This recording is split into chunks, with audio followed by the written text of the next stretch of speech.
Today I want to talk about two cases that has been circulating the internet about two pregnant mothers, two black women.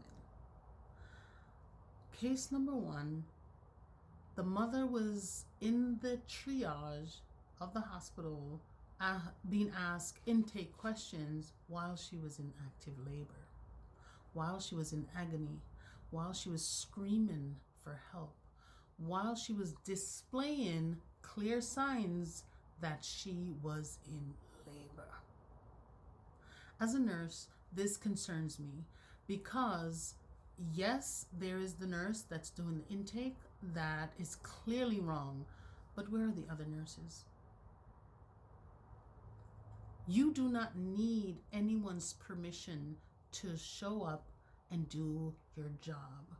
All you have to do is hear that something needs to be done, see that something needs to be done, and step in. You have the autonomy to call a rapid or to mobilize this woman to labor and delivery. Okay, whichever one you think is going to help her immediately, that's what needed to be done. So that's my concern. I am outraged because of her, and also because where are my colleagues? What's going on? Where does this behavior come from? Because these are not isolated situations. These things are being said for decades, that Black women are not being heard, that healthcare looks different for them pre, during, and post delivery.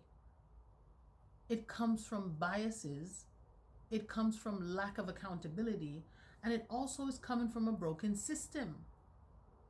The bias that our skin is thicker, the lie and myth that, we don't feel pain the same way.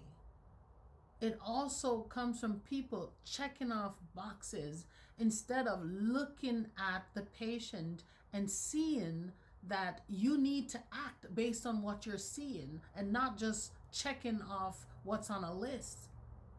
And it comes from lack of accountability. What happens when Black women's pain or their concerns get dismissed?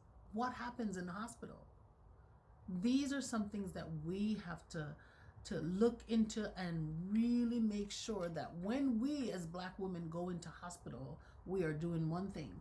Bring an advocate, especially if you're giving birth. Bring a doula, someone that can stand up, that knows the process, that can stand up for you.